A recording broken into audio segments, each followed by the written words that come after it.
So this week we're talking about how procurement can tackle inflation. We have our usual panelists, Kirsty, Martin and myself, and we also have a special guest, Tracey Giblin Kelly, who runs her own accountancy practice and is finance director at Novo-K. So, yeah, I think it's clear to say that inflation is all over the news. I had a little look earlier and there's a lot of news stories going on. CPI is up to 7% in the UK. We've got a cost of living crisis, fuel prices going up, food prices going up, still shortages due to global supply chain disruption. And last week we discussed the talent shortage. So that means there's significant wage inflation in some sectors. So the good news is this is an opportunity for procurement to be centre stage again. But the bad news is it's probably not a particularly easy one to fix. But before we get into the impact this is having on procurement, I thought it'd be great to get Tracey to talk through some of the economics and the background to this inflation situation. Thank you. Hi, everybody. So it's been an interesting time, absolutely, without a shadow of a doubt. I think I don't remember anything like it in my lifetime. I think the last time this happened, I was way too young to remember and just went out to play on my bike and my parents worried about it.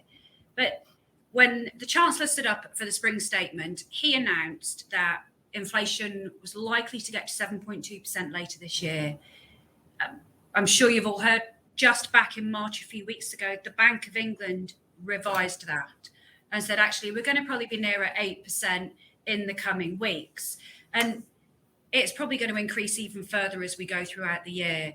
It will reduce, we'd like to think, getting a crystal ball, that we're going to be going back to inflation nearer 2%, but we're years away from that.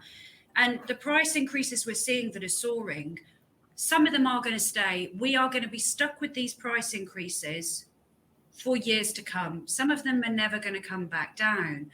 And for me, I have to look at it in terms of what happens to people personally, what happens to businesses, how does it impact employees? Because at the end of the day, as we all know, economics, inflation, it's about the high street, in inverted commas, the old footfall, people spending, supply, demand.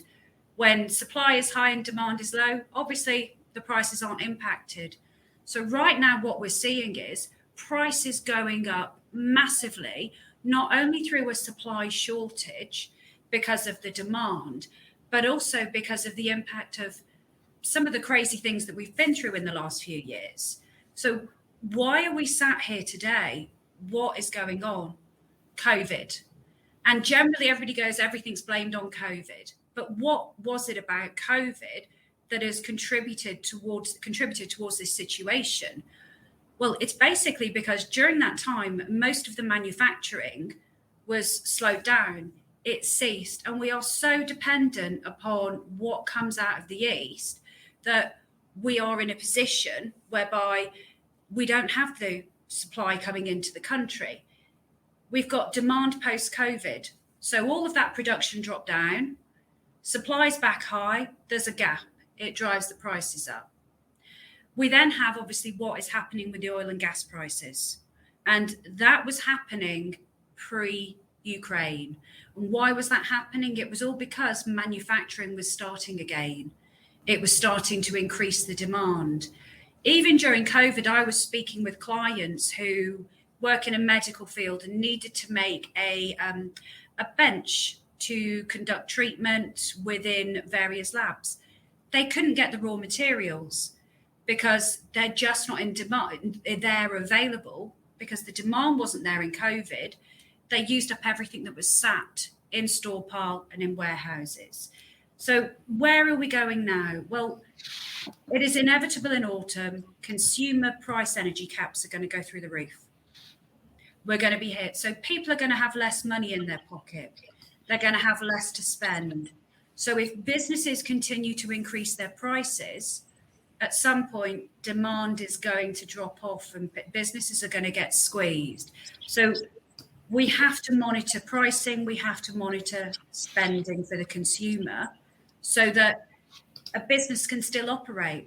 Can't just keep pushing these price increases through to the people on the high street. You have to manage and control it. And with those cuts in spending, we're seeing interest rates increasing to try and curb the spending. but that always takes a long time to flow through. So as I sit here today, I speak to various clients, everything from somebody who's a sole trader to somebody who just does a personal tax return because they have one extra little bit of income, right up to research and development businesses, entertainment. We're all sitting there looking at all the prices, looking at everything, and we're looking at business plans and predominantly cash flows. Not so much what's happening on a profit and loss basis, but what is going on a cash flow basis. Can we service the debt that's been taken on through COVID? How do we make a pound last longer? And from my perspective, it's from a business point of view, it is actually easier sometimes to put a pound on the top line, but you still need to manage the costs, because I'm sensitizing every bit of cash flow. When I speak to my personal tax clients and even those owner managed businesses, I always ask them, have you done your own household budget? And they are now listening more and doing a household budget and understanding there's got to be a balance. So right now we are heading into probably one of the worst crises I've known.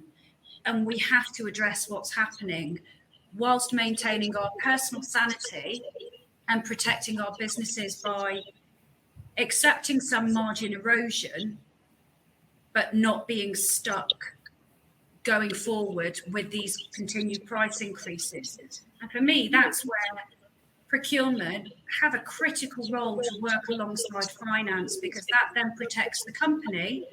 And if the company can protect itself and give suppliers certainty for future, then you can protect your customers by giving them certainty on pricing. And then we can create some level of stabilization. Okay. Yeah, thanks for that. Yeah, I think so. I guess one of the questions and one of the key areas here is what procurement teams should be doing to mitigate inflation. Who wants to take that one? Kirsty, did you want to talk through? Yeah, so I see it as mitigating inflation, mitigating cost increases. I think there's a few things that procurement can be doing. And I'm just going to pick a couple and then open it up. But for me, it's things like going back to basics. So have a look at your categories, reprioritize them. What is it? Where are your challenges? So prioritize them by risk and exposure. So what are you buying? What's your material? What's your makeup of that? If you're seeing increases, look at the total pie. What percentage of that product or service actually has that element? If somebody's saying, I want a 20% increase, and actually that only relates to 5% of the goods or service, kick back and say no, be more proactive.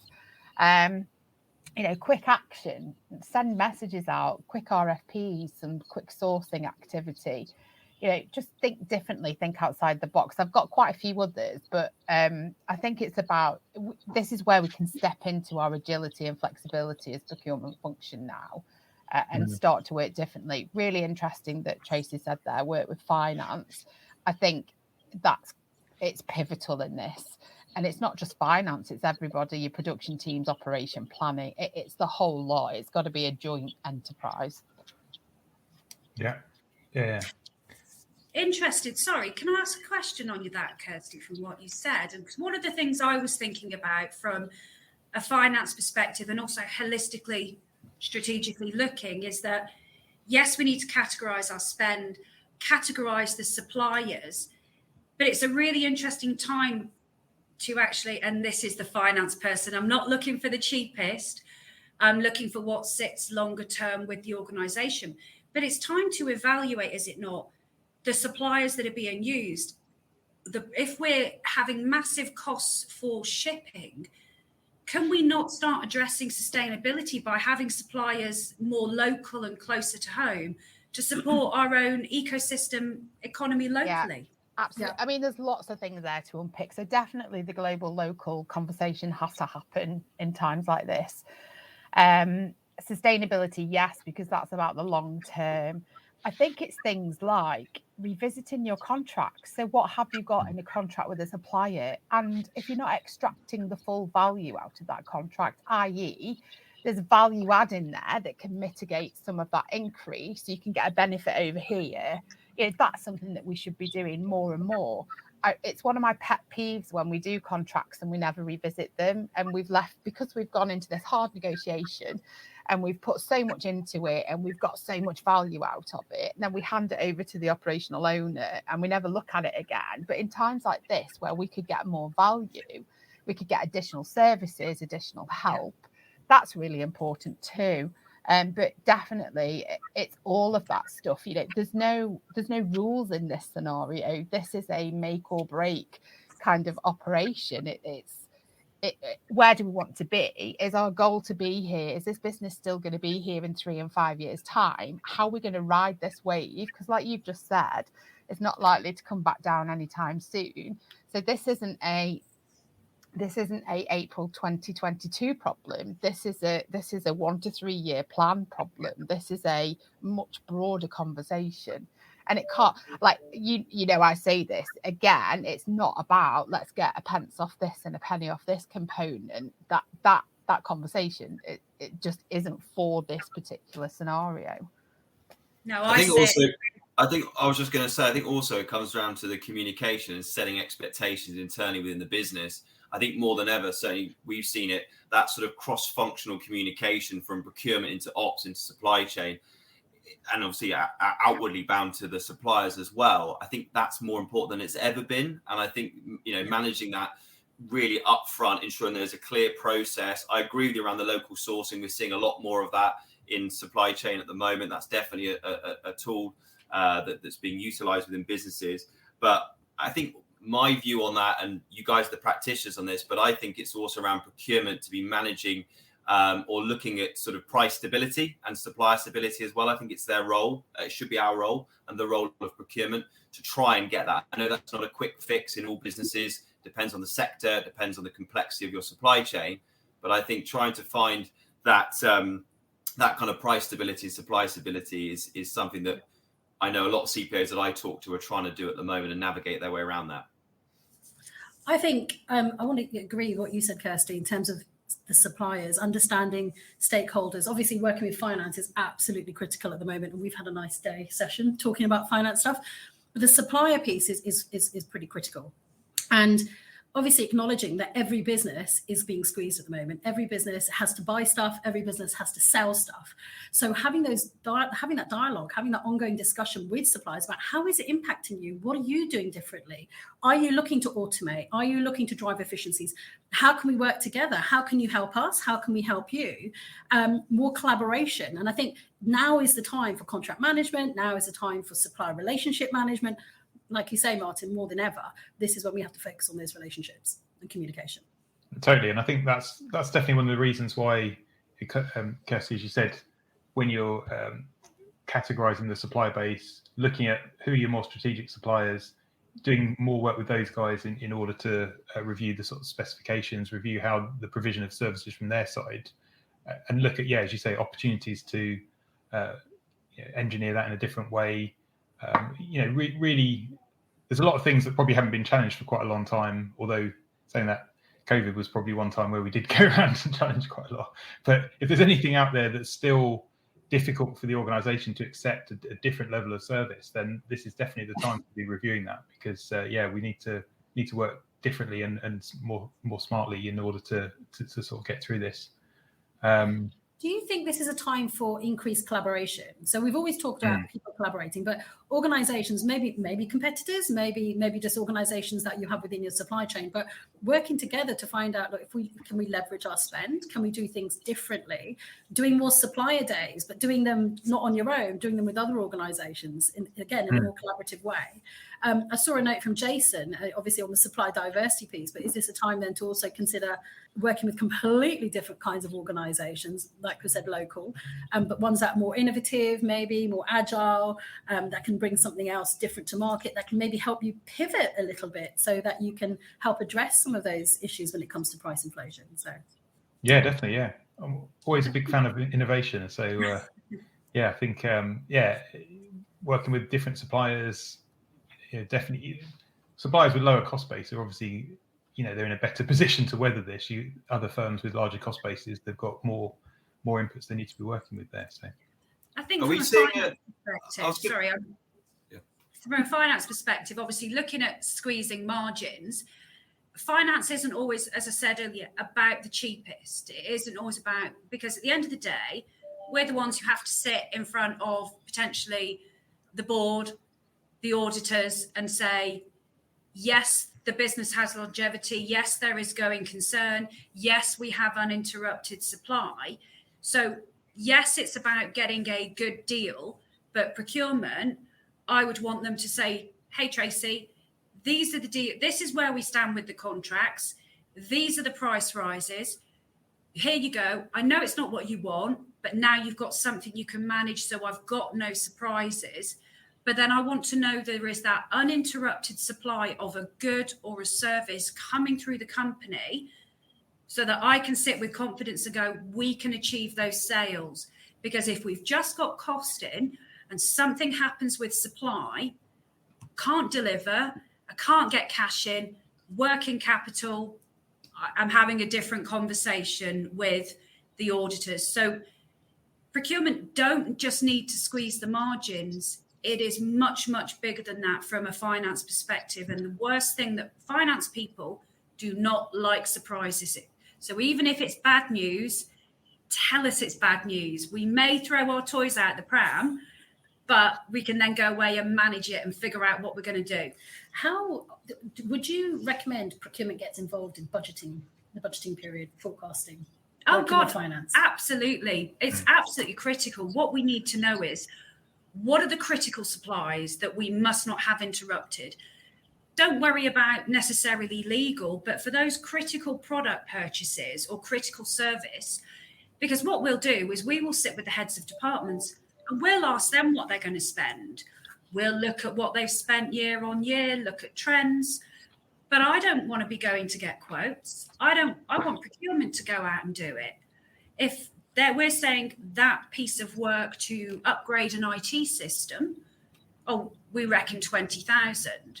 Well, if you go out and get 3 quotes and tell me 40 grand, then that's got to go into the budget. So you should be involved in elements of the budget. Absolutely. I think it also helps with savings targets. I think if you're able to get involved in the budgeting period and you'll be able to get the savings into the budget rather than overlaying the budget, actually stakeholders and operational heads are more likely to help you deliver it as well. And hearing the word savings is joy to my ear, because normally in the budget, people want to spend. So having somebody come in to go, actually, I can save you 10%, happy days. It's a bit of a myth, I think, in a lot. I mean, my experience has been positive in that way. I've always had the opportunity to talk within the budget, but I don't think all procurement functions have that at their fingertips at this point in time. So again, it comes back to what Kavita was saying and Martin. How do you make a relationship here that means you can still sort of plant the seeds and talk to the right people so that gets filtered back up, even if you can't sit in that overall budget sort of forum? I think it's interesting. Jason's just put another question on about encouraging suppliers to put a nominal RPI increase. Isn't that what we normally try and negotiate down? Yeah, so from a supplier side, that's it's a bit of a red flag. We'd be like, so money for old rope, you're just putting a 4% increase in there. We don't really know what's happening with the market. So I guess from a supplier's position, yes, you try and get that in, but from a buying position, historically, that's always been a no-no.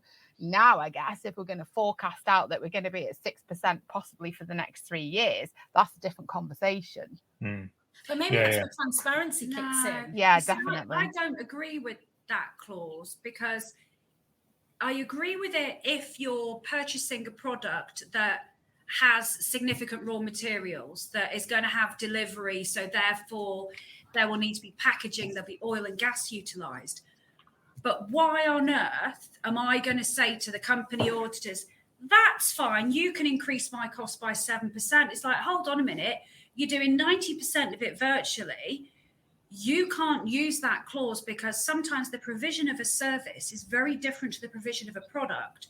So whenever a price increase comes through, I would expect procurement to somehow break that down and go, okay, what is it they're charging us for? And is this a reasonable price increase? And going back to what you said about procurement not always being involved, I think there's a real lack of understanding in businesses about what procurement do. And that's about educating finance, heads of departments, and other people in the business to go, actually, take the word procurement out. This is what we do, and this is what we can deliver to you. So we have to state the obvious. Why do you think that's the case? Because this is an ongoing debate we have in the procurement world around stakeholder engagement and explaining our value. As a finance director or somebody who works in many businesses and has experience in that space, what's your experience of procurement coming to you and telling you what they do? And so procurement have always come forward, they're always seen, and this is me, this is royal they, but in my experience, it's all been about, we go out and we spend the money. We negotiate the terms and we deliver. And I think it's just an old-fashioned viewpoint of what procurement used to be going back 10, 15 years. Whereas now procurement need to position themselves as being, and I do it with my clients, and I sit there in business, and I've done it in corporate. I say, I'm here and I work alongside clients. I work alongside businesses. So procurement need to stop saying, this is me being opinionated, which I said I would be, need to stop saying, I'm procurement, this is what we do.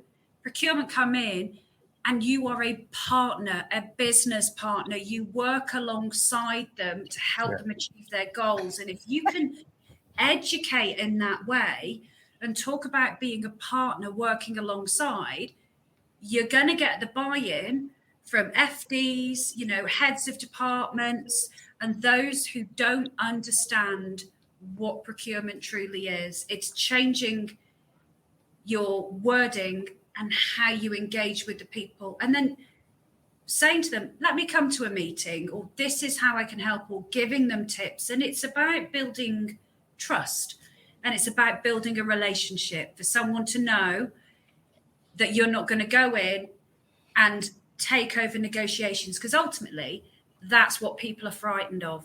They're going, this person's going to come in and steal my thunder. And that's what they're scared of doing. So when I worked in defence, I had a whole host of contract managers, and they didn't know how to forecast or do certain things, and I helped them. And one day, one of them said to me, but Tracey, we're doing all of this and we're presenting. And I said, do you know what? My job is to make you shine. When you shine and you're doing really well, then I'm doing my job. And that's exactly the same in procurement. Your job is to make the people across the business shine, and the business shine as well as that business partner. In terms of, I agree 95% with you. I want to hear that 5%. Kirsty, what's the 5%? Yes, I agree that we're there to make other people shine, but I take my role very seriously as a procurement practitioner. It's about helping you get the absolute best out of that investment that you're going to make. It's about saying to you, for every pound that you invest in that product or service, you're going to get £1.79 back. It's about, how are we going to get there? How are you going to do your job in a way that you still have a job in 12 months' time because you've acted appropriately, you've acted within the guidelines of the business? It's much more. I hate the word support function. You all know this. I hate the word back office function. We are much more than that. We are an evolved profession with a vast array of skill set. So yes, while I like all of the business partner, we have an opportunity to shine ourselves. We are actually there to save the business money and to get the best value. So when procurement say we spend the money, so from your point about old-fashioned procurement, we spend the money.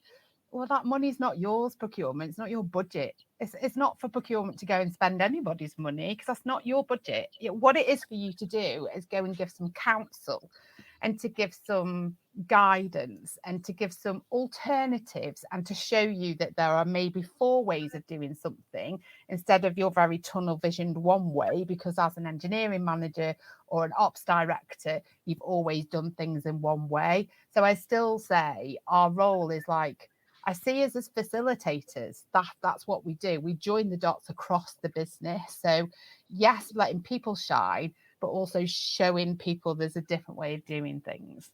I would just add to that as well. I think I totally agree with that, Kirsty. I think one of the big factors at the moment of candidates in the market being disengaged with their current employers is they're not being involved in the conversation. So the CPO is very much driving that narrative with the board. But actually, when it starts going down into the category managers and the buyers, they're kind of leaning on going, do we need to spend that money? To your point earlier, Kirsty, around that spend categorization, or sorry, Kavita, I think you might be you that said it, and actually how you prioritize that. They are most likely, they've got the great biggest visibility and the biggest insight into what that specific subcategory are buying and spending, and how they can actually, are they needed at the moment? Can they look at more of a local supplier or whatever that may look like? And actually that engagement piece is getting lost. So procurement are fighting the good fight, the CPO, the procurement director, the procurement leadership, whatever, but actually their team aren't being involved in that conversation. Actually, for us, we're seeing that as the biggest disengagement in today's market. So it's a bit of a watch out while we're dealing with this price volatility. So it's just a bit of a watch out for those listening that are in leadership roles. Don't lose sight of your team and the value that they can also give to that conversation. So just thinking then, and going back to obviously considering the inflation and what we're facing, what are the top 3 things that you would be saying I'd be interested in me as a finance director right now? Who wants to take that? £1 million question. So from procurement to finance, what should we be? Just curious as to your view on that, if you don't mind. I think there's a bit of marketplace expertise that procurement could be bringing to that. So there is an understanding of, potentially in some areas, what's the sort of the should cost, what are the price components that are making up some of this? Because I think as we said, everyone's in a similar position. So it's not like we could just turn around to finance and say, well, actually, we can keep costs level this year. There's going to be some sort of increase there. So I think, as you say, it's setting expectations, it's making sure that there's no surprises later on down the road. But obviously doing as much as we can to mitigate those increases, and doing it in quite a strategic way, so that, because there are things that are in demand that are really driving a lot of businesses' costs, and some of those I guess we need to be investing in those. And then there's other things which are more commoditized, which we could probably be negotiating on a little bit harder, that are more tactical. So yeah, I guess it's showing where we're focusing the efforts and making sure that that we're making the reductions in the right place. But yeah, it's as you say, it's all about communication, and it's an important area. I think going back to what Kirsty said as well, giving finance the different options, it isn't always necessary. Let's go and do a competitive tender. Do we look at single sourcing? Do we look at frameworks? Do we look at collaboration? Do we completely innovate? Do we stop? Do we not just do that anymore and pivot? So I think it's coming up with different options. Yeah, because one of the challenges that we're facing at the moment is there's only so far you can push your prices up before your customers start to switch off. They start to go and look at cheaper solutions, and once they've gone, they've gone. So we have to judge it. There's so much you can put through to your customer, but you can't be in a position with your contracts where you're stuck with all the risk. So there is going to be a point where we're sat going, those are the prices. We can't really do much else about it because we have to keep the customers on board. So we as finance are going to be going, we've got to save some money. We've got to cut costs. The last thing we want to do is cut headcount. That is really it. And I think that's a real danger of where businesses are heading. If procurement can't get either those price stability or price reductions, non-financial, benefits like contra deals or anything like that, or making sure we're the number one person, we're going to be left with no choice but to start looking at redundancies. And I think that is a really big fear as we go into the rest of this, current calendar year. Yeah. What is going to happen with people? Because you have to add into the equation here that, businesses have got a national insurance increase. Employees have got a national insurance increase. The tax banding, for personal allowance has been frozen. Train prices are crazy. Food prices are crazy.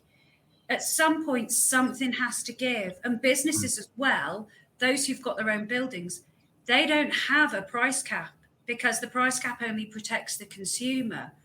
So I do worry from a finance perspective that come later on this year, are we going to see, and not necessarily every business, but in some businesses, we're either going to see headcount reductions, offshoring, or some businesses making it through COVID and actually realizing they're stuck between a rock and a hard place because they can't sell in the UK and source in the UK because somebody's managed to secure something which is half the quality and a fraction of the price from the other side of the world. This is a question actually I was going to ask Martin, which was around what we're seeing from a wage inflation point of view, because we've been talking about a lot of the supplier inputs here, but there's obviously, as we spoke about last week, there's a talent shortage, there's inflation coming in from wages. So what are you seeing in that place? Yeah, no, I mean, on Tracey's comment there, I mean, I think it'd be clearly counterintuitive if any organisation looking to slash procurement, but I understand your point around the wider sort of employee headcount. I mean, look, massive wage inflation. I mean, clearly that's not just exclusive to the procurement employment market here in the UK and indeed across the world. We're seeing probably up to 30% inflation potential in wages. You know, what we were paying, you know, circa sort of 30 to 60K for entry level up to sort of procurement manager level roles. There, people are looking for even more. It's a perfect storm we've had, haven't we? We've had Brexit, we've had COVID, we've got the war going on in Ukraine, but all these other things that are outside, unfortunately, the control of consumers, and therefore procurement people are talent shortage from last week's conversation. That, in addition to inflation in prices, they want more money to earn to offset that cost for their shopping and their bills. So it's the perfect storm which has created this. So yeah, we're seeing, as I say, 20 to 30% wage increases or demands, I should say, from a candidate point of view. Some clients are kind of going with that, some aren't. Some are looking at other ways around sort of bonus structures and pensions and work from home, hybrid working. It's not all about the physical cash for people, which is why it's even more important that they're being included in conversations with their business and actually being professionally incentivized. Because I think most organizations now are doing the hybrid working or having some level of flexibility. They've gone with the kind of 2022 sort of work pattern that most of us are seeing. And I think that needs to sort of stay. But, you know, money makes the world go around, right? And that's really important for candidates. And they know, if they know they're in demand as well, they can even be even more confident that they can probably get that in the wider market. So it's the most 13 years of doing this procurement group. It's the most challenging it's ever been. So it's great on one hand, we've got lots of jobs to work, but it's irrelevant if the salaries are skewed with what the market's saying. I think there's a lesson there as well. You were just saying about, you know, our person, Tracey, you alluded to this earlier, and like, you know, we're looking at our budgets and our household budgets in our personal lives, and we're getting rid of things that, you know, we're just buying for the sake of buying, or we've had on a repeat subscription and we're not using. There's a piece there, again, it comes back to the conversation, collaboration, all of that. But, you know, it's getting our operational owners and our stakeholders to go through their actual purchases within their functions and think, okay, what's a critical buy? So, example, if I take sales and marketing, because that's the space that I was last in, it would be things like subscriptions and publications, and do we need to be doing all of this charity? Do we pick one and focus on them? Where are we spreading ourselves thin? If we've got retailers from a manufacturing perspective, if we've got retailers expecting us to put on huge sparkle days, well, does that fit with our values at the moment? We've got people who are really struggling to live, and we're going to go and do a sparkle day or whatever we want to call it with a supplier and spend 50 grand on that to get our product through the door. Again, you know, that isn't us directly influencing, but it's sort of educating our stakeholders and the wider business to think differently about the money that they are spending, so that, you know, procurement can focus on the true cost savings that they can, but we have a responsibility and a shared responsibility to sort of get rid of the things that aren't serving any purpose. Definitely. And I think that leads on to what you said earlier about sustainability. So thinking about reusing furniture, reusing laptops, all of that, you know, where it's a lower cost point, but again, it can help meet your sustainability targets. So there is definitely opportunity there to do things differently. And going back to the conversation around transparency in supplier relationships. Is this a time now where you potentially share your pipeline with your suppliers so that you can plan together? There's going to be a peak, well, they should know your business, but there may be a peak coming up at Christmas, or there may be, there's a new huge contract that we are planning for in 6 months' time, and therefore we need to work together to make sure the supply chain and further down the chain, everybody's ready and prepped, and things are going to arrive on time, for example. So transparency, I think, is going to be really key right now between all parties, internal and external. There is actually probably nowhere to hide. Yeah. You got it. Yeah, I Jason made that comment. Sorry, Martin. I was just saying, Jason made that comment about, is it about time that we partner with suppliers?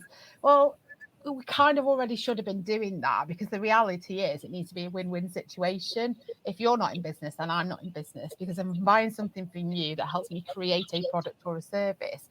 I need you to be profitable. I need you to be stable as a supplier. I need you to still be there so that I can do my piece. So again, that comes back to effective supplier relationship management. And I love that, Kavita, like share the pipeline, share your plans with people, let them know what's coming. We sit here and forecast in this box and do a category strategy. Then let's see what if we've got a category strategy that involves them, let's bring them into that conversation. So if we want to achieve this, what do you need to achieve that, and how can you support us with that, and how can we then support you? So it's a great comment there from Jason. And I think one of the things he's always saying is that we're fronting that relationship on behalf of the business, which I suppose is a step further than we go. But I think being more involved in the facilitation of that, and as you say, that move to more supplier relationships management, which I know a lot of procurement leaders are investing in this year. That's been a big priority for a lot of procurement leaders is SRM. So that should.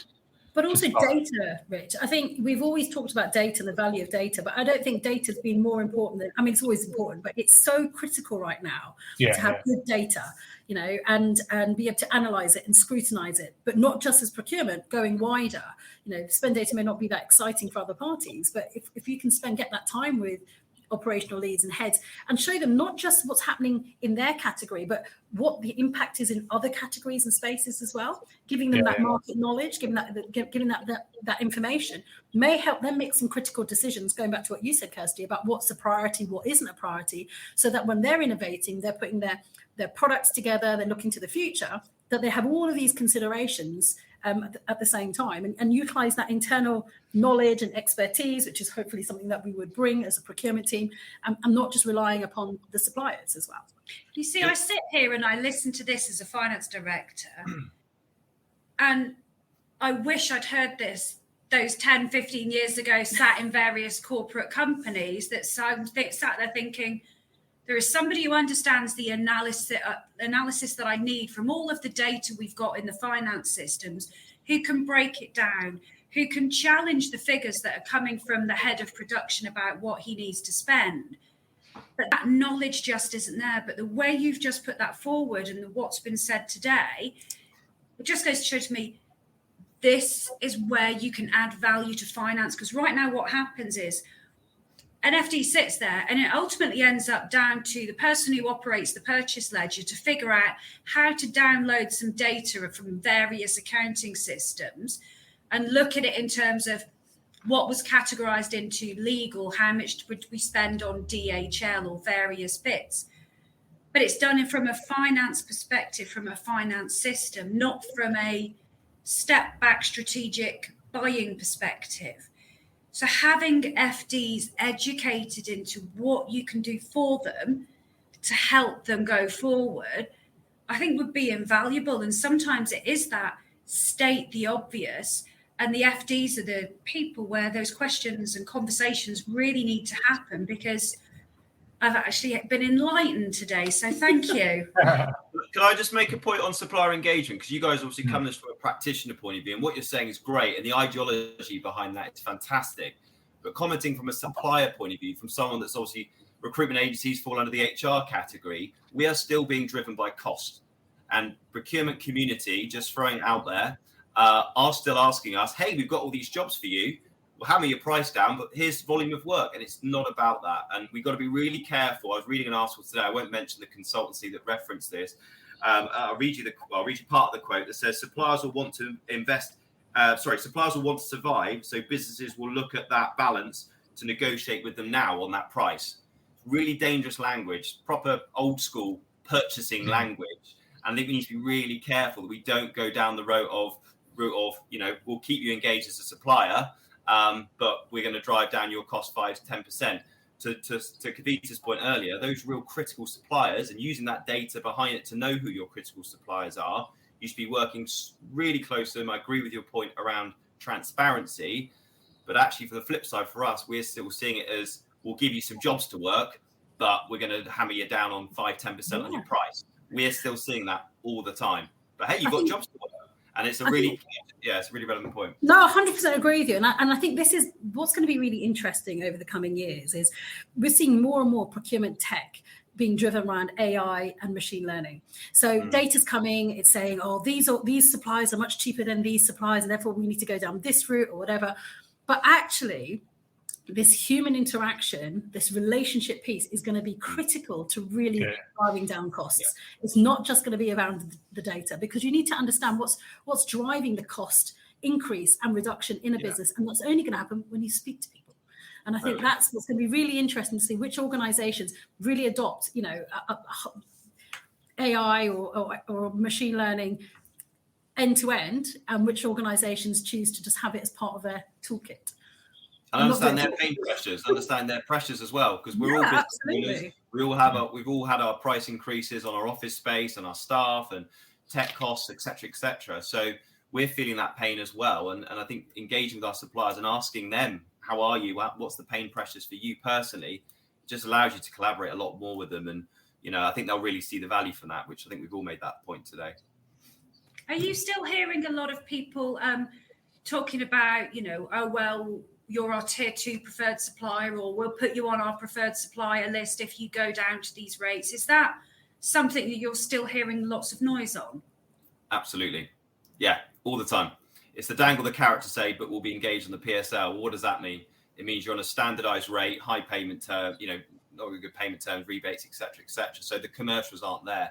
We're actually far better sometimes to have spot business to support on a certain solution, a certain problem, as a I don't know what you call it, second tier, or not even that, just some spot business, deliver that and move on. We've had some really great engagement with that. We can then circle back and have the conversation in 12 months or when appropriate. But it's not just a default. We want to be on all the PSLs under the sun to get the engagement. That doesn't always work.